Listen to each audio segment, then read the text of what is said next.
Welcome to the Weird Sisters podcast, your source for Discworld discussion.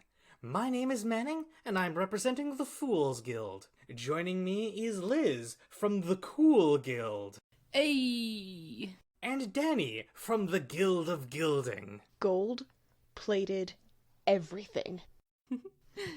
Our book this month is Men-at-Arms, 15th in the series and 2nd in the Watch series. This is the story where Discworld continues to be politically neutral by focusing on such lighthearted topics as racial prejudice and gun violence. Yeah, some good fluff and filler. Neither of you were there for the Guards episode, is that correct? Oh, yeah, I think that's right. I had scheduling conflicts.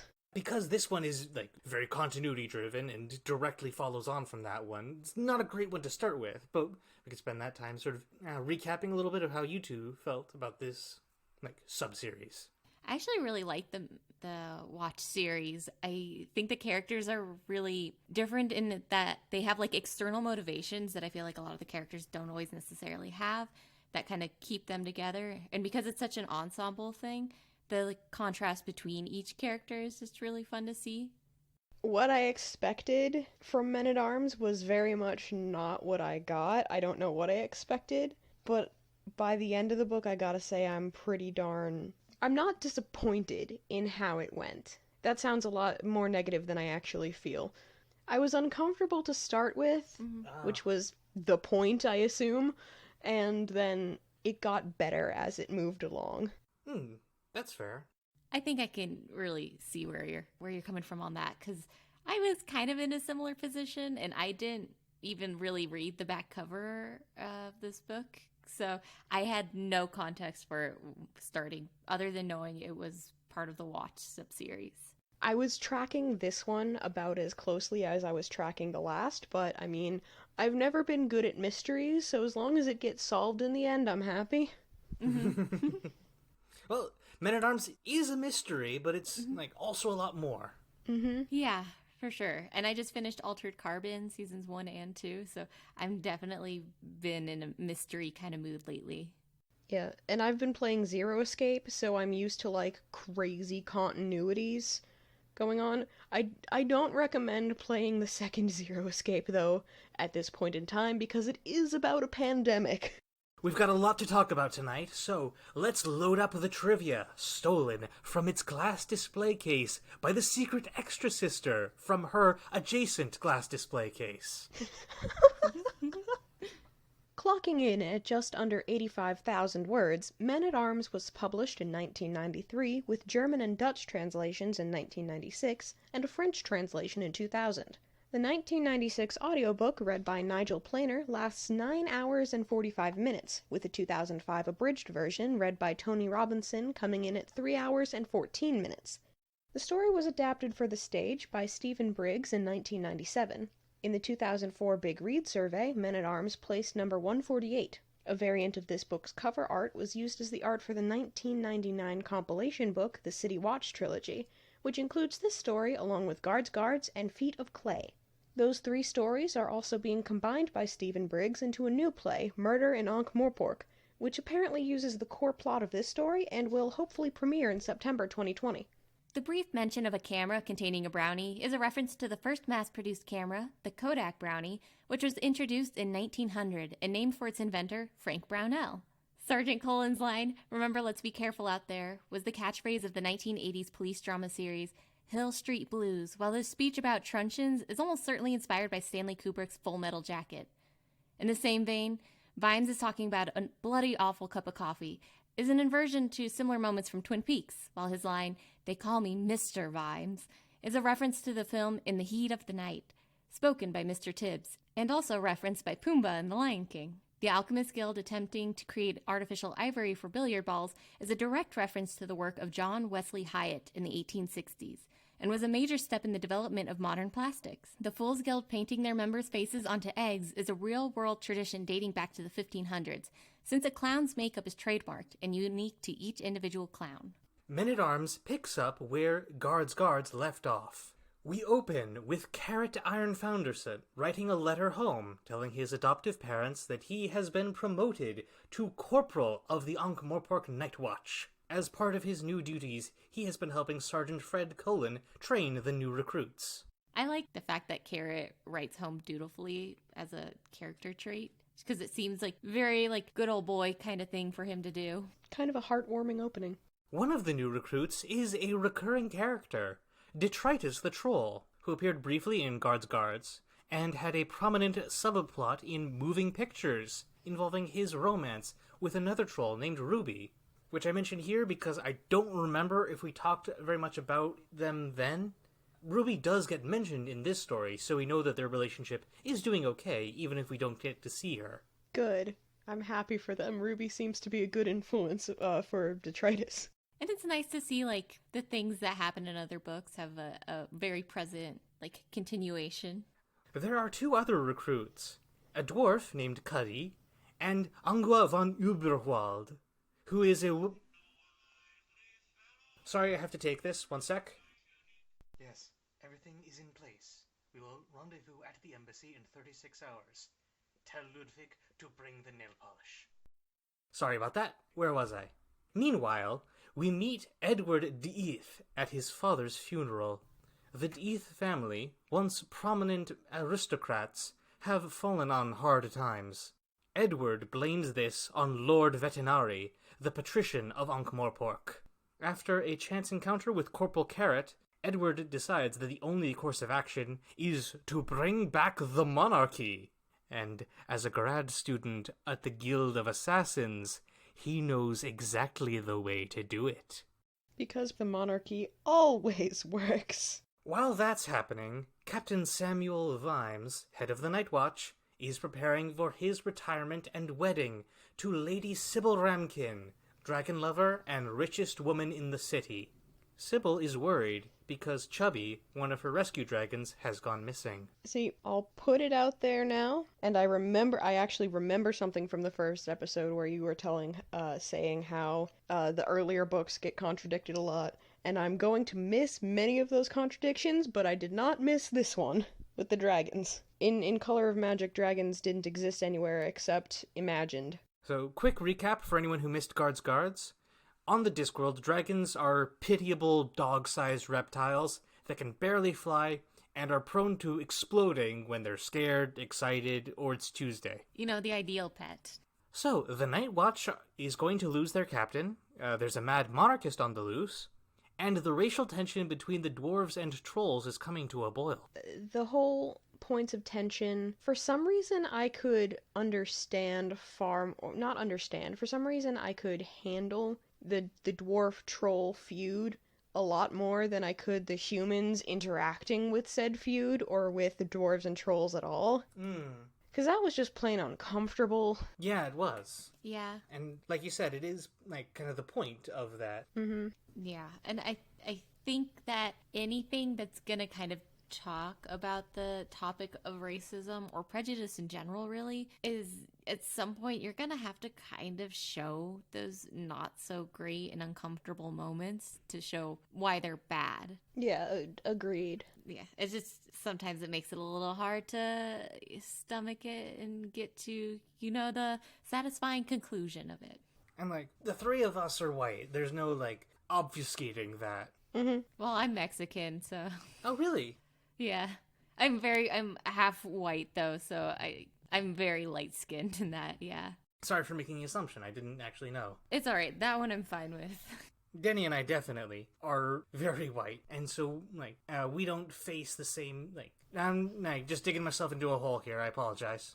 It's okay. I get where you're going, though. As a white person, we can be very uncomfortable acknowledging racism and don't want to confront it because that means confronting our own guilt. Yeah, that, and I tried to think it through while I was reading, just because that's something I feel I should think through every so often, why am I made uncomfortable? Why am I made uncomfortable by this, and is it a good thing that I am or not? And most of the times, yeah, because I can do something with that discomfort. But in this case, I think it was, it wasn't something I was expecting to see. although I probably should have in this genre, because Pratchett has touched upon it in other books, but like to actually see it to this extent is like, no, oh god, no, why do they have to say that?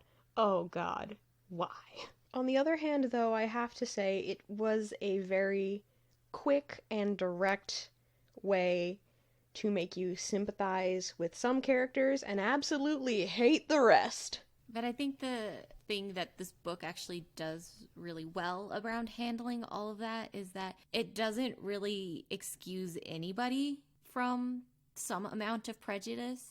So most of the characters will say something a little derogatory about another species or other type, like multiple other species or the undead, and it frames those as that was not okay, and the characters are aware of that, while also being like, they don't know better, as not great as that sounds. Like, they just haven't had to confront those feelings and really think critically about their thoughts at that moment. And the Guard is definitely not exempt from that. They're some of our most recurring examples. But yeah, this is the book that really clarifies the nature of Discworld racism, which has been referenced in other stories. The biggest example is the cultural animosity between the dwarves and trolls, because dwarves are miners by nature and trolls are made of rock. And the humans are shown to be racist towards everyone else, making jokes about how the trolls are dumb, the dwarves eat rats, and the undead are not really people, quote-unquote. Yeah, we definitely gained sympathy towards the undead in Reaperman, so... The previous books kind of help with not naturally siding with the humans, because we've already had experiences with the other races. I don't know if I was going anywhere with that, or just making a statement. It's fine. We cut back to Edward de Eath as he runs into Beano, a clown, who has been taking a stroll outside of the Fool's Guild. Partially by accident, Edward kills Beano and dumps the clown in the river. Oh, rip Beano. Poor Beano. Beano got beamed. Using Chubby the Dragon as an explosive, Edward breaks into the Assassin's Guild Museum and acquires the greatest superpower of all. Gun! I did get permission from Linkara to use that clip, so... Nice! Meanwhile, in preparation for the wedding, Lady Sybil instructs her family's lawyer, Mr. Morecombe, that she is transferring all of her property to Captain Vimes. This comes in handy when the Watch goes to the Assassin's Guild to investigate the break-in. When Dr. Cruces, the Master of Assassins, asks why Vimes is stomping around like he owns the place, Vimes reveals that he does own it. I must have missed that part. I missed a few lines and then read others entirely wrong. There's actually a couple funny bits about misreading things, but I'll get to that later when they happen in summary. This book is jam-packed, so we all miss a few things here and there. I was reading quotes to my mother every other page, and she was just like, oh my gosh, just the stuff he could pull out of nowhere that just made sense even though they didn't make sense. Oof. It's a little weird that upon, like, Lady Sybil and Vimes getting married, that she's like, here, you own everything I owned, and you can just have it. But at the same time, I kind of appreciate that it's there, because for some people, that is something that they do want, you know? And I don't think the book treats Lady Sybil as less valid for wanting it that way. Yeah, in my reading anyway, it seemed that they were treating her as, I know what I'm doing, I'm making my own decisions at basically any point in time.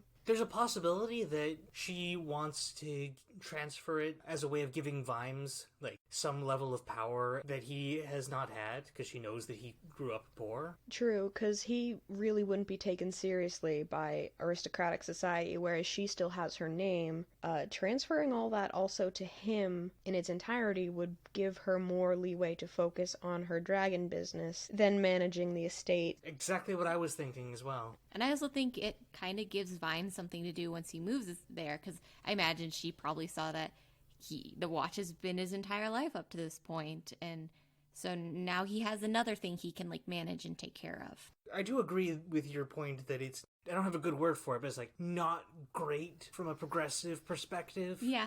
But there's, like, rationale behind it. This is also as good a spot as any to talk about one of the best bits in this book, the boots theory. Oh yeah! As a quick summary, the idea is that the poor stay poor because they have to spend more money than the rich do. The example in the text is that a $50 pair of boots can last for a decade, while a $10 pair will give out in a couple months. This means that someone who can only afford $10 boots will end up spending much more money over time. There is plenty of larger discussion about the economic value of the theory elsewhere, but in the context of our talk, I find it interesting that this is presented as something Sam Vimes thought up on his own, rather than a statement by the narration. Partially, this tangent exists to introduce Vimes's character quirk of being able to tell where he is in the city through the feel of the cobblestones, but it also demonstrates that he's the kind of person who thinks about these things. He's observant, he deduces the whys and hows of what he sees,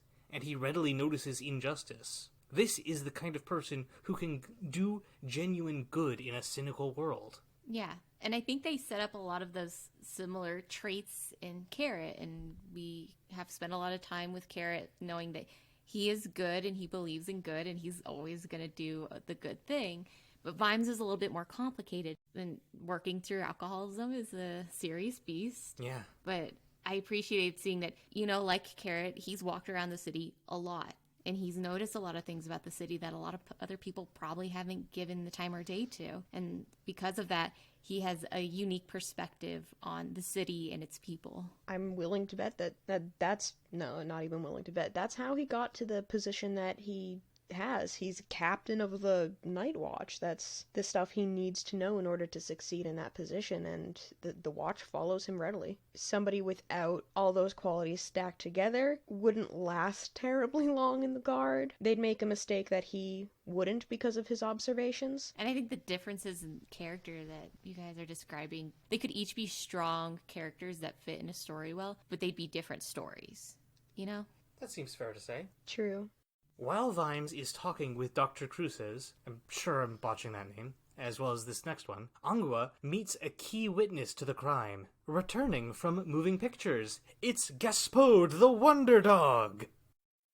Oh boy. Real quick, Gaspode's shtick is that he can talk, but people don't believe that he's talking when they hear him. Yeah, gotta say I was really confused when he showed up because I was 90% certain at the end of Moving Pictures all the animals lost their ability to speak, but they did cover that in this book, which I'm glad they did because I would have been incredibly confused. I appreciate Gaspode as like a character who's just there kind of like as a hint when the other characters need him. And maybe they don't know that they need him, and maybe they don't know that it's him giving the hint, but that's kind of the function he serves. Gaspode's greater role in the narrative of this story is to be something of a foil for Angua. He claims to have a loving family, but chooses to wander the streets as a smelly, flea-bitten stray. In doing so, he illustrates what she would be if she continues to emotionally isolate herself. I have to say, in Moving Pictures, I really appreciated Gaspode. He was an excellent little piece to offset the rest of the mood of that story. He provided his own perspective, and it meshed well. Not to say it doesn't, because he certainly fits in this book as well. I just don't appreciate his personality as much. Perhaps because he's exhibiting dog traits using human speech, and just it comes off badly. Mostly, I think the flirting with Angua. Yeah, he does flirt with her a lot, and it's like... Please stop.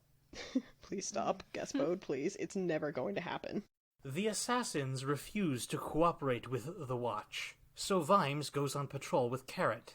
They talk about the city, and how people say it was better with kings, but Vimes disagrees. And he doesn't like how things are now, but he's very much opposed to monarchy. At this point in the story, I was pretty firmly convinced that Vimes just didn't like a lot of things. Yeah, that's kind of his character. Yeah. He's pretty choosy about what he likes and what he doesn't like, and has formulated opinions about them, which is admirable, in a way. He's a grouchy old fart who doesn't like stuff. You can say it. Yeah. Yeah. I like this scene with Vimes and Carrot because, like I mentioned, Vimes exhibits a lot of similar qualities that Carrot does.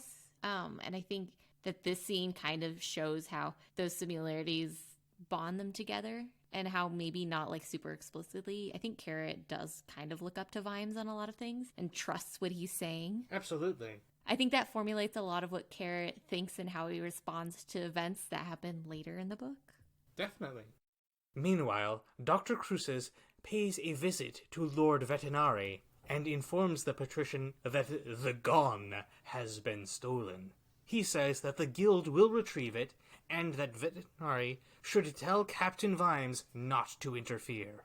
This was one of the points where I misread. Well, I mean, depending on what you think you misread it as, I don't know if you did, because I think it's kind of indirectly stated that Vetinari is poking the bear and trying to get Vimes to keep investigating, even though he's on paper should not do that. Oh yeah, That's absolutely what Vetinari is doing.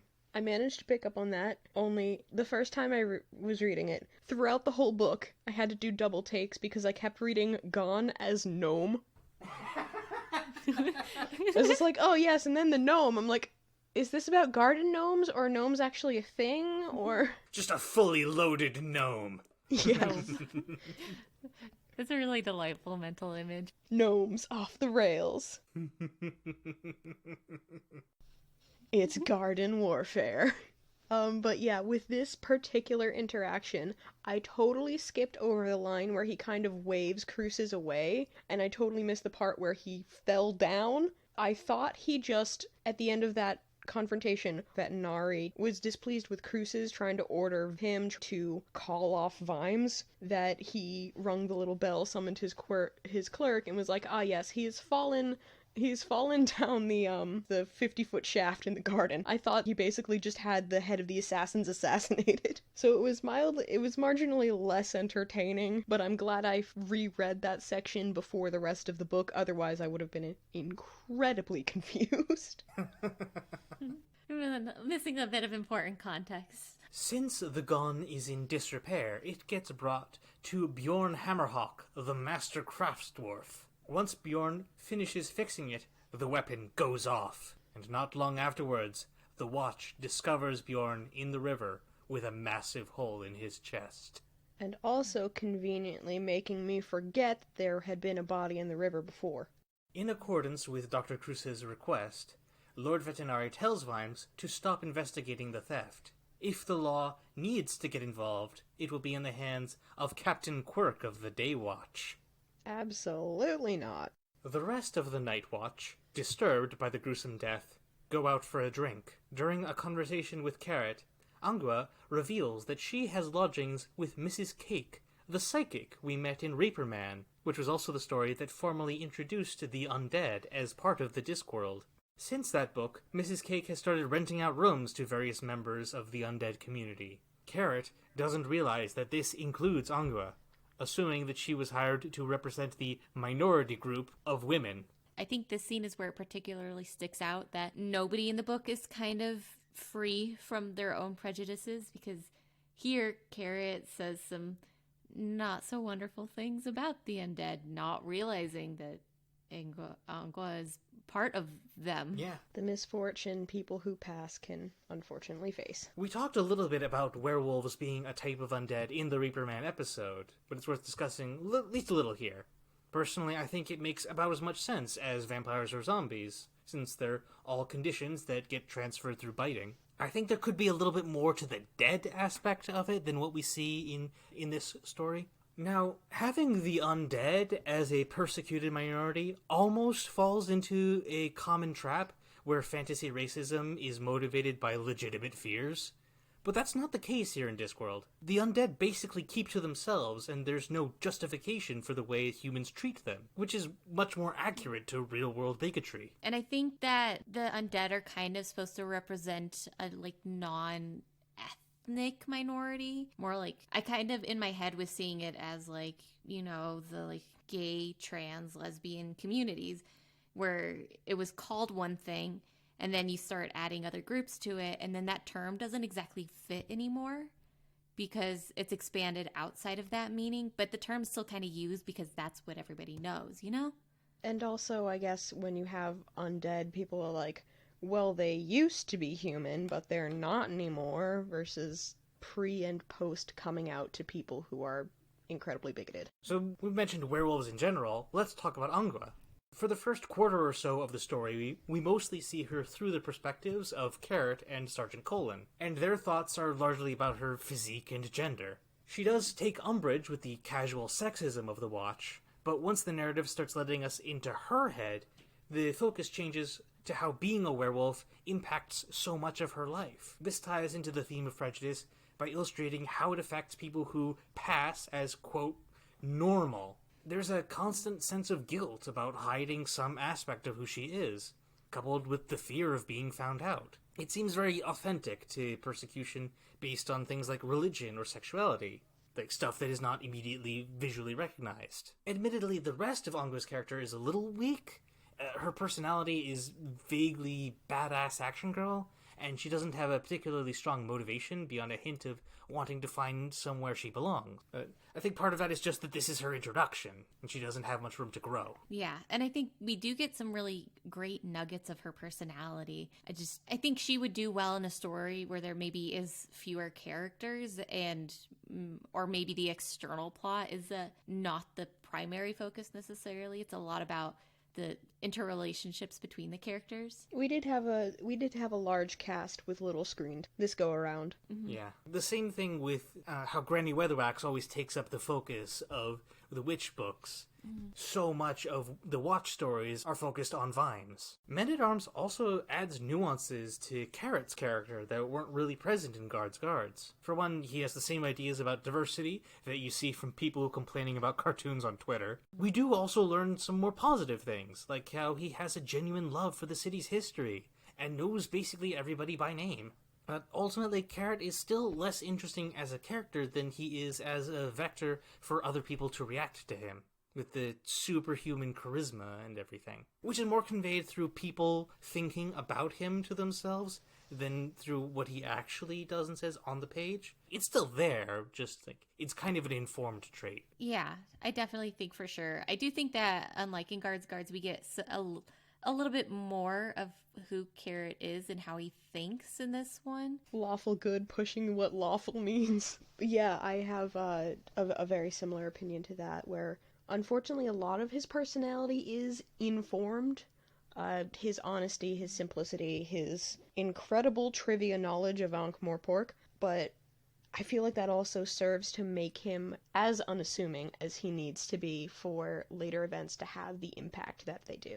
He's like, oh yes, he's just the charismatic fellow. You can kind of brush that aside. Yes, he has power, but he seems to be just a little too plain to use it yet. So, Vimes, still full of rage from his meeting with Vetinari, joins his fiancée for a dinner party with much of the aristocracy. They spend that time complaining about the state of Ankh-Morpork since the guilds gave working-class people a say in the operation of the city, as well as various racist remarks about the trolls and dwarves. Vimes, who has also been shown to make disparaging remarks about the other races, is incensed by this flippant dismissal from people who never actually meet those they're mocking. Unable to say what he really feels, Vimes pretends to enthusiastically agree with the rich racists, until Carrot arrives with new information about the investigation.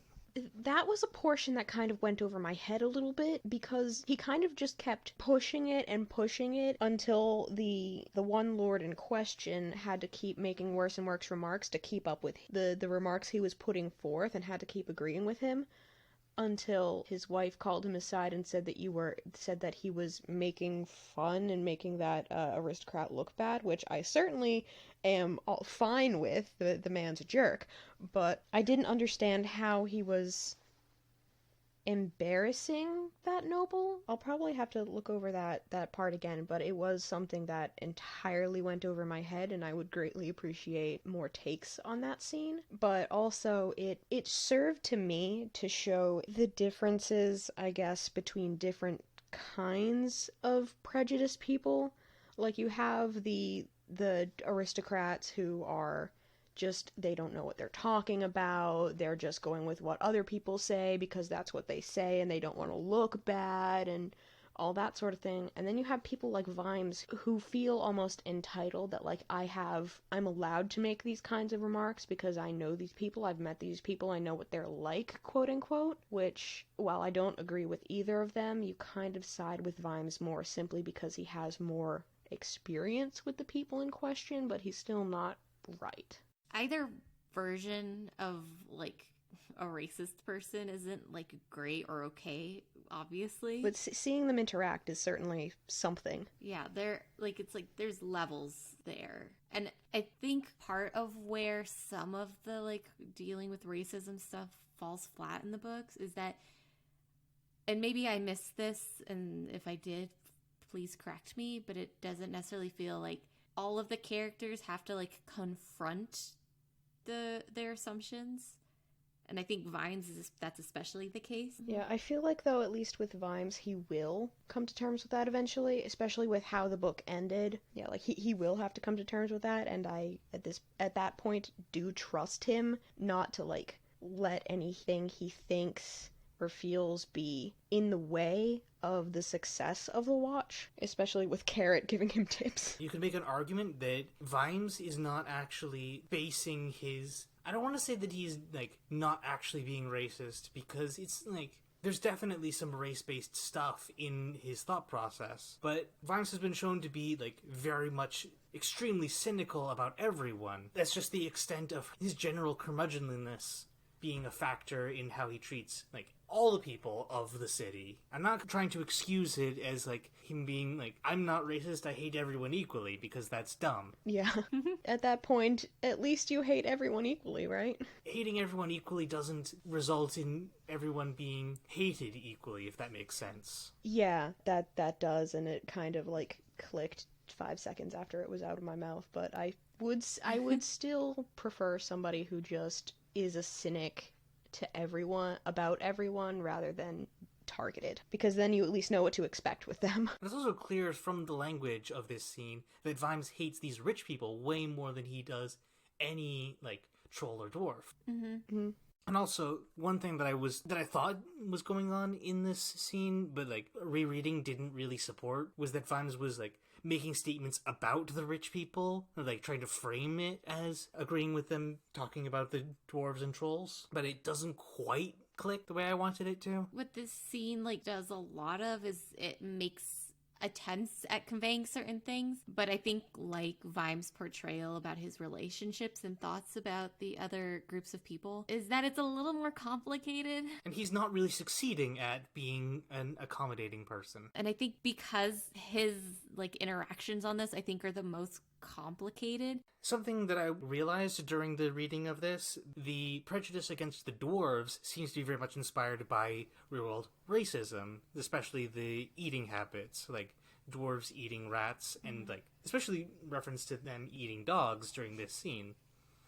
It's inspired by the way that Anglo-centric viewpoints reject people eating different animals in different parts of the world. Mm-hmm. The trolls, on the other hand, the prejudice that they face is more inspired by disability than it is by race. Mm-hmm. Yeah. While we've been talking, I did kind of have the idea that, from what I was saying earlier about the one lord being embarrassed by some of the things that Vimes was saying, I think maybe, just kind of thinking back on it, perhaps he was embarrassed because Vimes was taking what he was saying and throwing it back in his face. Just like, yes, you're really saying this, aren't you? And he was forced to kind of agree with it, like, yeah, that's what I was saying, and just kind of feeling embarrassed about it. Whether or not he actually believes that what he was saying was bad or not, I think that's a very solid point. I actually hadn't considered it that way. I'll likely have to check the text. Because Vimes and his, like, relationship with the other groups of people in this scene are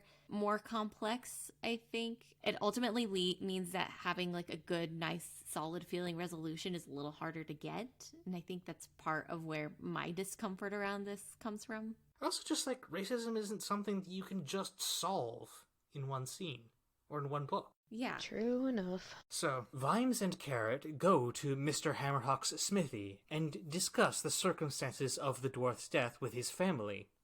They blame the trolls, which Vimes points out makes no sense, but the dwarves won't listen to a joke like the watch.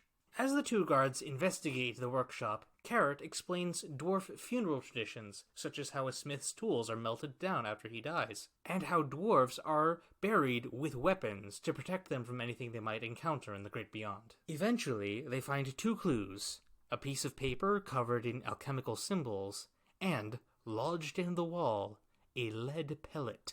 After they leave the workshop, one more clue reveals itself: the corpse of Beano the Clown.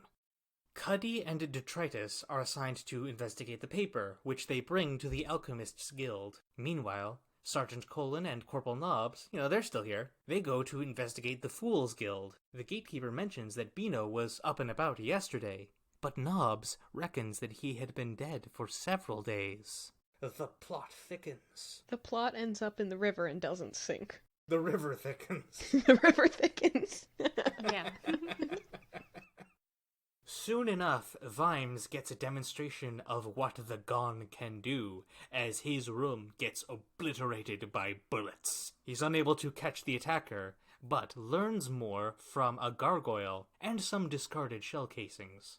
Gargoyles are an interesting breed of troll that's adapted to the city and has the water spout. Did you two know that that's the difference between a gargoyle and a grotesque? Really? Oh, no. The grotesque is, in the real world, this is not a Discworld thing, is a stone statue up on Gothic buildings. A gargoyle is a grotesque that has a water spout running through it. So the gargoyles in the animated Hunchback of Notre Dame aren't actually gargoyles, they're grotesques? I mean, they're also grotesque. True, but they aren't in the proper classification.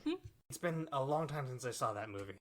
It's shortly revealed that Vimes wasn't the shooter's only target. Carrot, eager to show off Ankh-Morpork's history to Anga, brings her to the Beggars Guild. There, they learn about Lettuce Nibs, who was shot because she was mistaken for Queen Molly, the chief beggar. This book has a really nice effect of getting to show us the different cultures of all the guilds. Especially since they're so secretive to the outside. So the main joke of the Beggars Guild is that the higher ranking members are obliged to beg for the things they would have if they were of the same level in any other guild. So while a normal beggar asks for pennies, Queen Molly has to beg passersby for a mansion. There's some sort of point here about class structure and social stratification, but ultimately the joke doesn't quite land for me. I think it lacks a solid punchline. Yeah.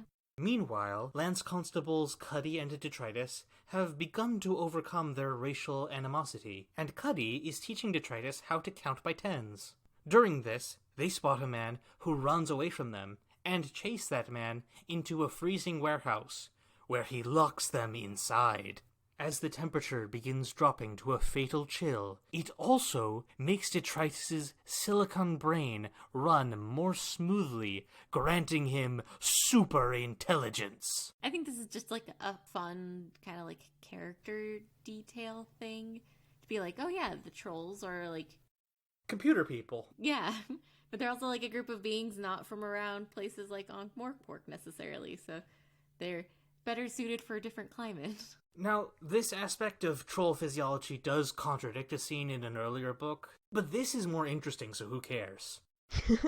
I will briefly say that this scene does equate being smart with using fancy words and statistics, which is not a useful metric for gauging intelligence, but it's in service of highlighting the difference between the Detritus we're used to and him at his full potential. So I get it, but if anyone out there is working on a story with a similar scene, I'd encourage you to think of other ways to show a character getting smarter.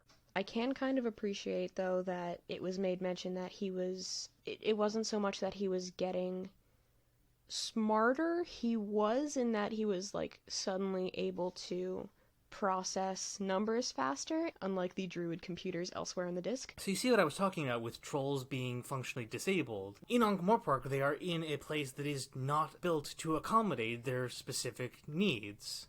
And so they're forced into the role of second-class citizens, the same way that, for example, someplace without wheelchair access doesn't really mean that people who are physically disabled can get around.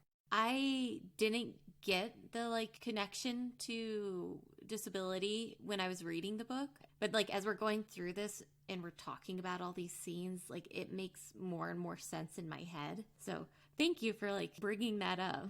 I did appreciate how he described the chill taking a hold of detritus, similar to a computer in a cooler environment rather than out in the sun a lot, as overheating will slow it down, as instead in chill, his brain thinking faster. To me, that kind of seemed more like his being able to think quicker and voice it was telling less of him getting smarter, but more of being able to what he's capable of. Like, it was mentioned earlier that troll counting in this book is like 1, 2, 3, one many, too many, etc., etc., so that they just use numbers differently, but they still have them. Therefore, it stands to reason that all the stuff he was doing in the chill, he was doing with more traditional numbers rather than the ones he's used to. Oh yeah, there's a lot of detritus counting throughout this book in, I forget the actual term for it. I think it's base 4, like base 2, sort of the way that computers count. Yeah, I was very proud of him when he was doing his counting because he was so pleased with himself. Like, yeah, you go. You go, good buddy. You're doing so good and you're so happy. Mm-hmm. So detritus uses his, I was going to say expanded brain power, but improved brain efficiency to throw Cuddy out of the warehouse, and the dwarf promptly finds the owner to rescue him. Together, they go looking for a doctor to make sure that detritus is okay, but they end up smack in the middle of 2 mobs, one each of trolls and dwarves, both of them gearing up for a fight. While fleeing from the riot, the 2 watchmen fall into the ancient Ankh-Morpork sewer system. Meanwhile, Vimes gets confronted by Captain Quirk of the Day Watch. It's revealed that Vetinari is planning to combine the 2 watches, and Vimes will be relieved of duty. Around here is where Vetinari talks with the Gon's inventor, Leonard of Quirm, whom he keeps imprisoned in a special room of the palace. Discworld Da Vinci, I don't know if I like you as much as our historical Da Vinci. I don't know, like, it's probably because of the whole mad genius part getting thrown into your face.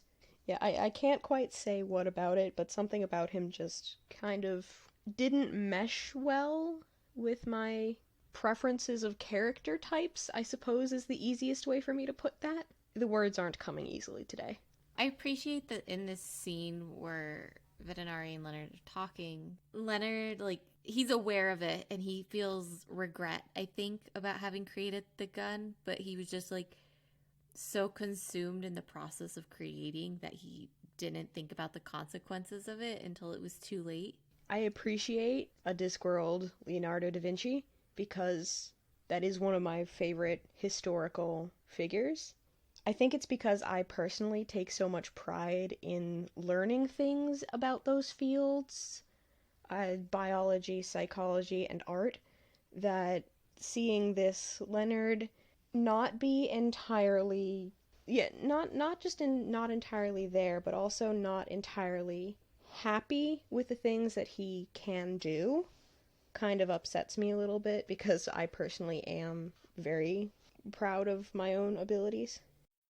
But that is kind of what makes him truer to the historical figure, is that Da Vinci, like, famously felt that he did not really succeed in a lot of the things that he wanted to create. Yeah, I understand that. I can relate to that feeling of never enough on a pretty personal level, but at least with a fictional character, it just kind of hit differently, I suppose. Again, that's just my personal opinion. Leonard is an interesting addition to the cast. He's the Discworld equivalent of Leonardo da Vinci, like you said, right down to the name. He's an inventor and artist of unparalleled genius, but he has zero concept of how most people think and act. Leonard and Vetinari are more or less complete opposites, which is why he's the only person Vetinari trusts. Now, an earlier scene introduced Bloody Stupid Johnson, whose infamous ingenuity is a recurring gag throughout the series. We never meet the man himself, but Johnson's fantastically flawed designs crop up all over the books. With Leonard, he forms an interesting dichotomy. One of them gains phenomenal success through complete incompetence, while the other is a master of many skills, but lives in isolation and obscurity. And with the Gone, it's clear why Leonard's designs should be locked away. Johnson's work is dangerous through unpredictability and flaws, but when Leonard makes something dangerous, it is terrifyingly effective. Would you count the Mona Og as dangerous or simply amusing? Would you count a, painting whose teeth follow you home as dangerous? Yes, in the most literal sense. Okay, I hadn't considered it from that perspective, but just tacking the name Og onto it had me slightly fearful for my life. So, Captain Vimes drowns his sorrow in alcohol, and Carrot and Angua bring him up to his room. There, Angua finds a sheet of paper with the names of several women and amounts of money. She tries to joke about this to Carrot, but it's revealed that this list is in fact the widows and orphans of various ex-watchmen, and the money is how much of Vimes's paycheck he donates to them. There's no official pension plan for the families of officers, so the captain pays for it out of pocket. Hence his $10 boots, I suppose. And this is a nice scene because it shows that even though Vimes is a curmudgeon-y old man, he still really cares, and he still wants what's right to happen. And if he has to do what's right, then he's gonna do it. It did really make Angua look like an idiot, though, without much room for her to apologize and have her apology acknowledged. I think part of that is the way that she was insulting Captain Vimes to Carrot, because Carrot obviously idolizes Vimes. It was a bit of a punch to the gut when Angua did have that revelation, and especially at that point I was of the opinion that Carrot would say it and then understand that she truly was oh my gosh, I did not mean that. If I had known, I never would have said it. But then again, there are also situations where even though if you had known you wouldn't have said it, that doesn't make it a good thing to say in the first place.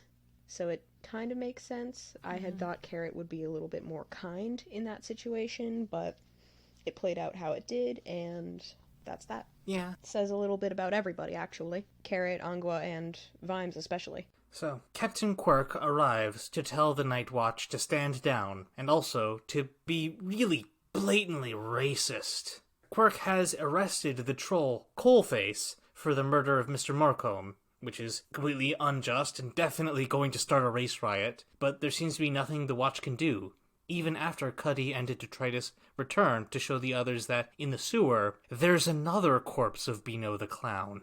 I don't think I mentioned, but at this point, especially when Cuddy and Detritus are down in the tunnels, and even before then, I was really just getting into their whole putting aside their differences and becoming friendlier, especially with Cuddy sort of teaching him how to count traditionally.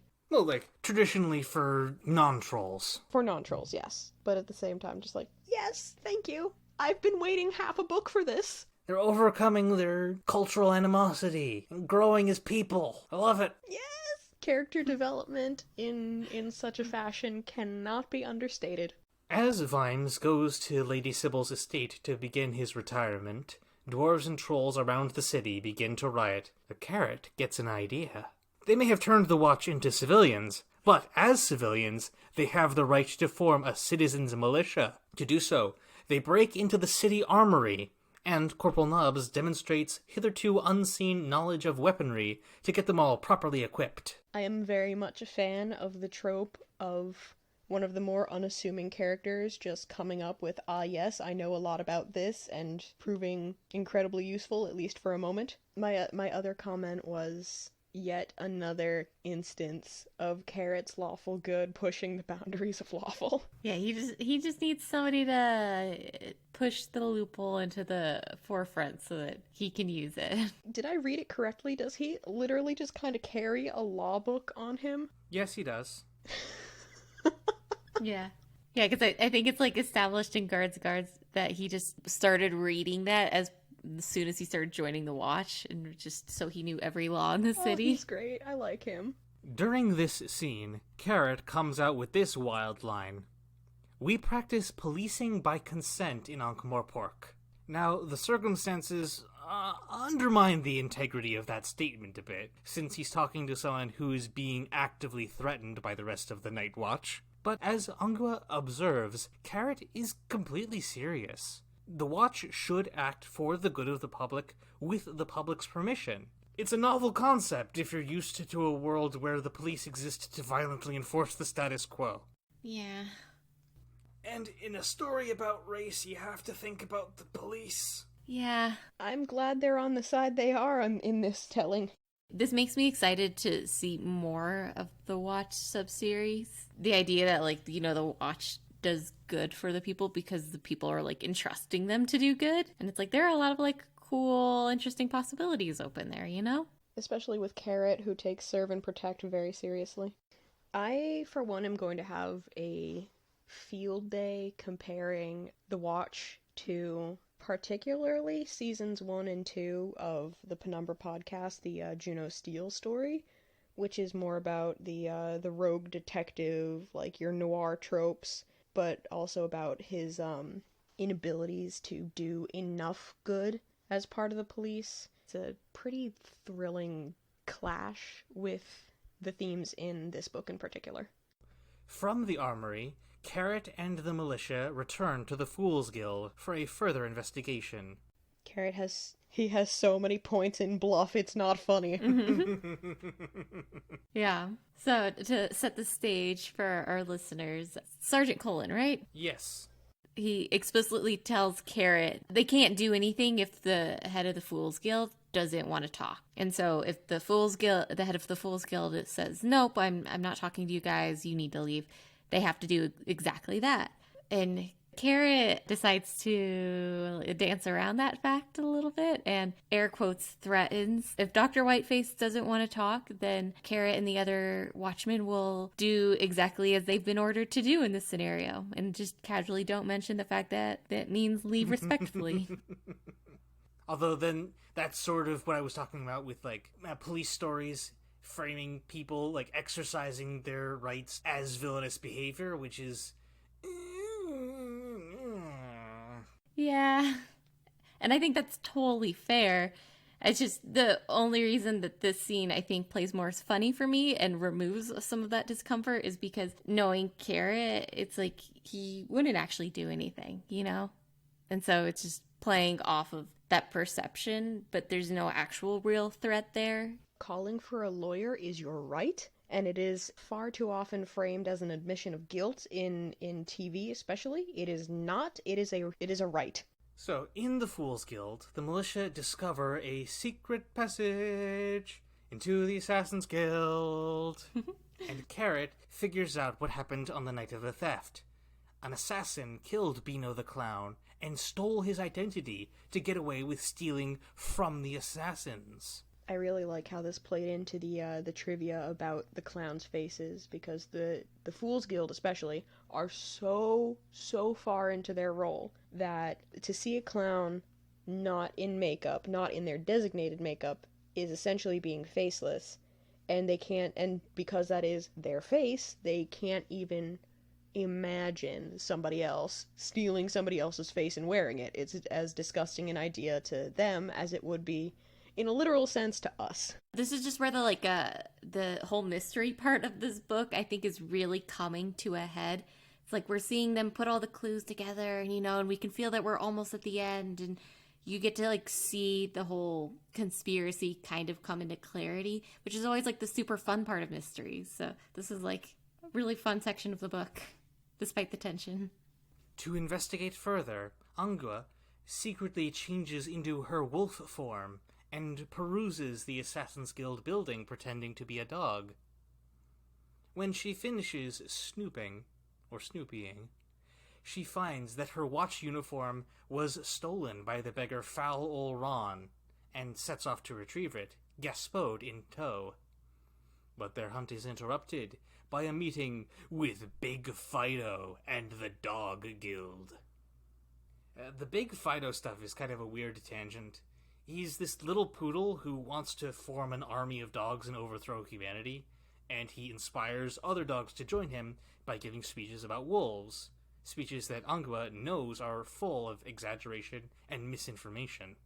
Ironically enough, I feel like those exaggerations and such are ones that we as people would also believe. Absolutely. I don't know. I know This section is just kind of weird because it doesn't feel like it necessarily relates to a lot of what else is going on at this moment. So it kind of feels like this weird B plot that's getting a lot of screen time.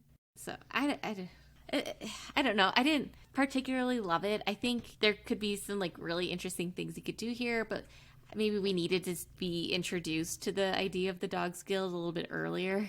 I mean, it does get mentioned briefly by Gaspode fairly early on, but you're right. It's a weird level of not in the plot enough and yet kind of taking up too much screen time. I spent some time thinking about what it means. The thought I came down to was what Big Fido represents in the story is the worst of what humanity can be, especially when it comes to the other. But it's all given the form of an animal. He doesn't really factor into the plot, yeah, but his presence is mainly about reminding the reader of the end result of hatred fueled by delusion. Yeah. I think that makes a lot of sense, especially like in the context of the story. I'm just gonna like totally tangent really quick because I didn't really get it until I started thinking, until I said what I said and started really thinking on what came out of my mouth, that yeah, he really is, especially when you consider the core of his delusions, that dogs' ancestors are inherently better than anything else. The world is overrun by humans.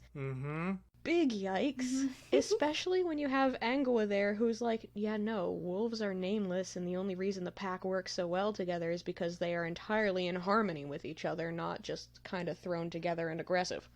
While Angua and Gaspode try to extricate themselves from Big Fido's cult, Carrot adopts a novel strategy for dealing with the riots. He conscripts the rioters into the Watch. That's one way to go about it, I guess. Yeah. You are the law! I'm a little amazed at how much everybody who he conscripts just kind of goes, okay, I'm in the Watch now, even after they like fight with it for like a minute or two. They just eventually go, okay, I guess, yeah. I feel like part of that had to do with detritus. I love that he just like suddenly turned into a drill sergeant. That was hilarious. Angua and Carrot return to the Watch House at around the same time, and it's revealed that the corpse in the sewer was none other than Edward Deeth, meaning that somebody else has the gone. That was kind of hinted at a little bit earlier, but at the same time it played off very well as a plot twist. So, thanks to prompting from Gaspode, Carrot and Angua share a romantic evening. However, the moonlight reveals Angua's secret, and she flees. Carrot figures out that Gaspode can talk, and enlists the dog to help him find her. Fair enough reactions on all parties? On the one hand, obviously I think we all side with Angua on this specific thing that happens, but you can't really blame Carrot for going for his sword when he sees a wolf in his bed. Yeah, I think that's a thing that prompts a very instinctual level of panic.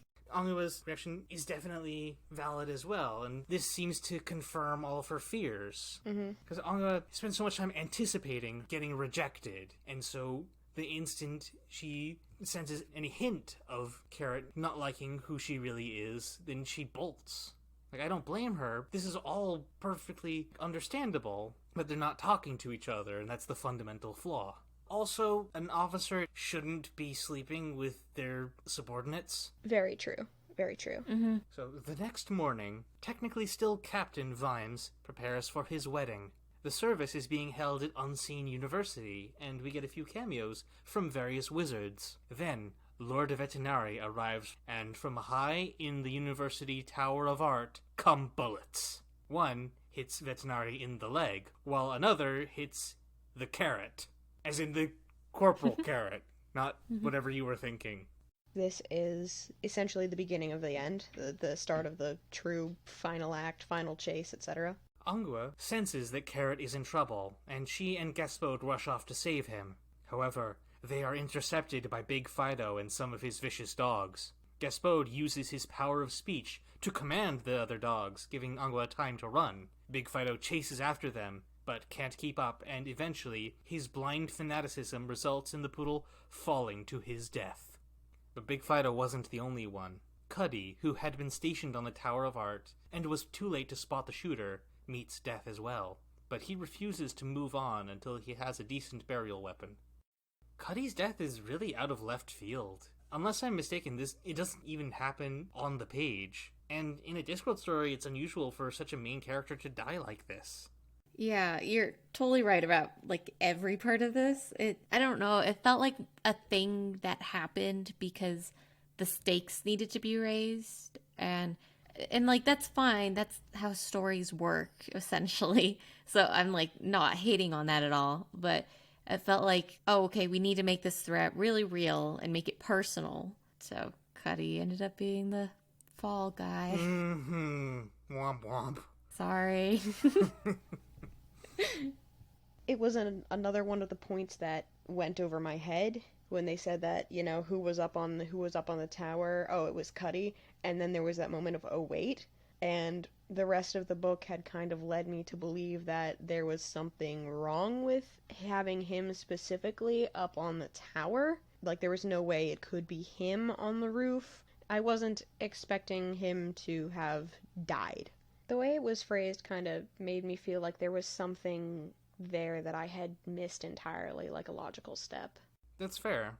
Yeah, usually we see when characters die. This is also unusual because major protagonist characters don't typically die in the middle of the story in this series. Of the 3 new recruits, Cuddy is kind of the most expendable. Yeah, because like we have history with detritus, and Angua and Carrot have a thing going on, so.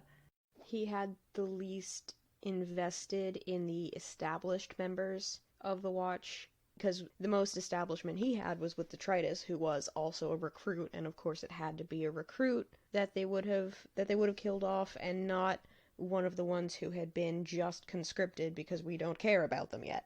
I can see why, but I don't have to like it. The shooter escapes from the tower into the sewers, where Vimes confronts him. It turns out to be Dr. Cruces, the chief of the assassins. The doctor reveals that Edward had convinced him that Ankh-Morpork needs a king again, in the process revealing to Vimes that Carrot is the rightful heir to the throne. Dr. Cruces fires on Vimes and Carrot, but the bullets are intercepted by Angua. This moment I had a lot of dread and sadness, I think. We've already seen one of the main characters die. Yeah, and so I was just like, oh, is this gonna really be this kind of book? But I do have to, like, ask, it's like, do you think, like, Vetinari knew that Dr. Cruces was involved in this capacity? Not that he just didn't want, like, Vimes snooping around. And that's part of why Vetinari pushed Vimes to keep investigating? It's difficult to say. I don't know how much stock I'm putting into his deductive abilities, but he seems to be a person who knows where things go. So he might have been tipped off a little bit if he was able to find out that the reasoning behind most of this was because the perpetrator wanted a monarch back on the throne, and the Assassin's Guild is mostly made of nobility, and he's the head of the Assassin's Guild, and how he kind of snapped at Vetinari to bring Vimes under heel as if he could control the patrician. He certainly had reason, even without knowing that it was like a monarchy-based scheme, he would have had reason enough to distrust Cruces. Yeah, I feel like he must have had some idea that, like, Cruces was involved with something shady, you know? And maybe he didn't necessarily know what, but he knew that he needed to have somebody poking around in the situation because, you know, there was something going on. While the assassin reloads, Vimes manages to take the gun, but the weapon's power is not just in its ability to kill. On the Discworld, ideas have form, and the gun demands to be used. Or, more accurately, it is a weapon that uses its wielder. This part definitely played with the whole rhetoric of how does a gun kill? Is it the device or is it the person behind it? In this case, it's the device. The device has essentially malice encoded in its creation. I think there's something also related here to the idea of, like, power corrupts. You know, like, the gun is this powerful weapon, and so as a result it corrupts whoever wields it. Especially since it has a modern design. Like, it had rifling in the barrel, and that was something that wasn't in the earliest pistols and stuff. It has range that, again, like, you didn't get on early pistols and muskets. I think it definitely fired further than some of the earliest muskets. So it was definitely more power than any one person could handle. Giving the gun a will, and also in an earlier scene, the gun spoke to Dr. Cruz, we now know. It actually repeats the NRA slogan, guns don't kill people, people kill people. People with guns can kill more people than people without guns. Vimes grapples with the gun, his sense of duty fighting with his morals. But Carrot manages to intercede. With barely a word, he kills Dr. Cruces and destroys the gun, then brings Angua's body back to the watch house, while Vimes returns to his wedding. There's a great quote in here, just like cutting it down real quick. If you are at somebody's mercy, pray that they are evil, because an evil person will savor that moment and give you more time. But a good person who wants to kill you will just do it. I don't know how much I actually agree with that idea, but it definitely informed one or two of my D&D characters. It's an interesting idea, if nothing else. It's a thought experiment. I knew he was gonna do it, but then, because there's no way he couldn't, but then at the same time, like, well, this is nice. So now, the gun was many things. One thing it wasn't is silver. Angua is okay. Good. Yeah, I had a real sigh of relief here because I was just really worried, and it feels like a kind of a dumb thing to worry about that Angua is going to be fridged, But this moment was like, okay, that's not going to be the case. I didn't need to worry about that. They played it up too, like, he brought her body to the morgue, he cleaned up her fur, he went upstairs and, like, was really somber, and then she walked in and you're like, what? Oh my god, of course. You're very much primed to accept that she dies in this scene, but it's completely obvious in hindsight because, you never get the scene of death meeting her. I don't know how many readers were fooled the first time they read this story. I didn't because I read some of these books out of order and read a later one first, but, that's not any function of me, being smarter than the text. Yeah, no, you just prior experience. Presumably after this scene, Carrot and Angua have a talk where Carrot learns to be a bit more respectful and empathetic for the undead. I'd have liked to see that on the page, but I can imagine it would have killed the pacing. That said, this part of the story does suffer a little bit from the fact that it's kind of framed as a minority group earning Carrot's respect through the actions of an individual when you shouldn't need a specific reason to treat others with decency. I think you're kind of on point there. 2 days after Vimes' wedding, the Watch holds a funeral for Cuddy. Of course, a proper dwarf burial includes a burial weapon, and it's not stated, but very heavily implied, that in Cuddy's casket, courtesy Carrot, is the remains of the Gone. Now, this raises an interesting question, and I hope our listeners will indulge me in a bit of continuity, as will you too. It was established in Reaper Man that destroyed objects can have ghosts, right? Yeah. So imagine if Cuddy had the ghost of the Gone. And further speculation, what happens when you shoot someone with the ghost of a bullet? Would it kill them without a trace? Or, more interesting, can it kill their soul but leave the rest of them alive? Or could it just be a weapon that can kill ghosts? On the opposite end, what if it can't be reloaded and Carrot sent Cuddy to the afterlife with basically a weird hollow truncheon?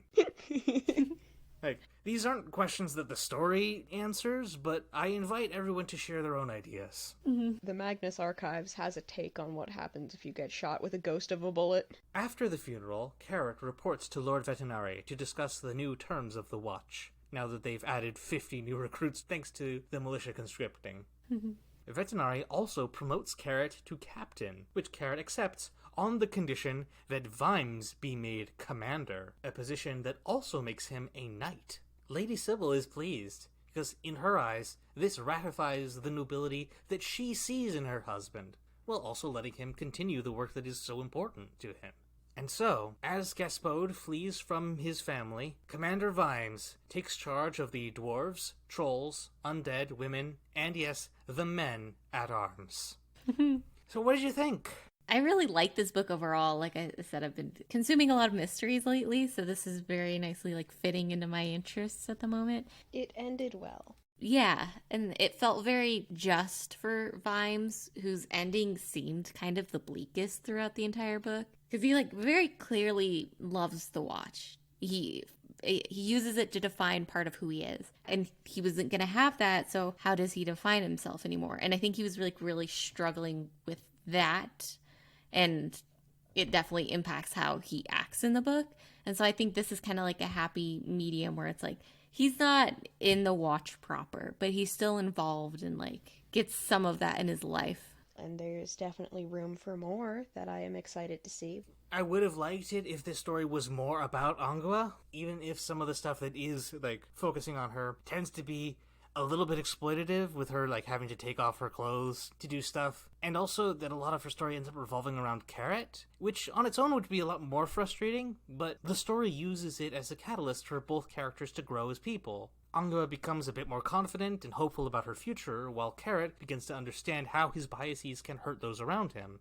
I won't deny that Carrot gets the lion's share of the actual growth in this exchange, but you can argue he needs it more, since a lot of this has to be about Angua's introduction. Well, Carrot's an established character and needs to grow to be in the story. Mm-hmm. But in fact, I'd also say that Carrot realizing he can unintentionally hurt others is a major part of why he turns down the throne at the end. I definitely think you're like totally hitting it on the head with that. And I do wish Angua was a bigger character in this, but I don't know. I appreciate what we did get to see of her at least, and the growth we did get to have. Speaking of the throne, the symbolism inherent in what remains of the throne of Ankh-Morpork being gold plating over incredibly rotten wood. What did you two think of that? It kind of served a twofold purpose to me. That Veterinari showed that to Carrot really kind of cements that we know that Carrot has that capability, and that people were actually kind of nervous that what would Carrot do if he were a ruling type. It really cemented the two of their beliefs that a ruler should be a common person, or should be able to do common work, because what else are they going to do? They're only really needed as a leader in times of emergency, which is what Carrot did in this book.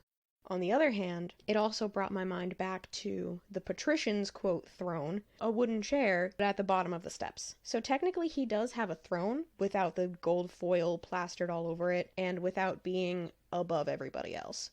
I really, really liked his final line about consider what politician means, or where it comes from. Where does it come from?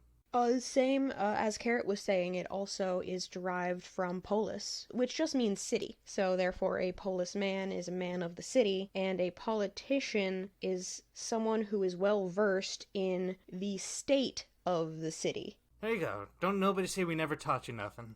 I specifically had to look that up today. Yeah, etymology is really fun. Mm-hmm. I've recommended the History of English podcast to you, right? It's a podcast all about the development of the English language. Ooh, no, I don't think so. Let me write that down. You're gonna love it.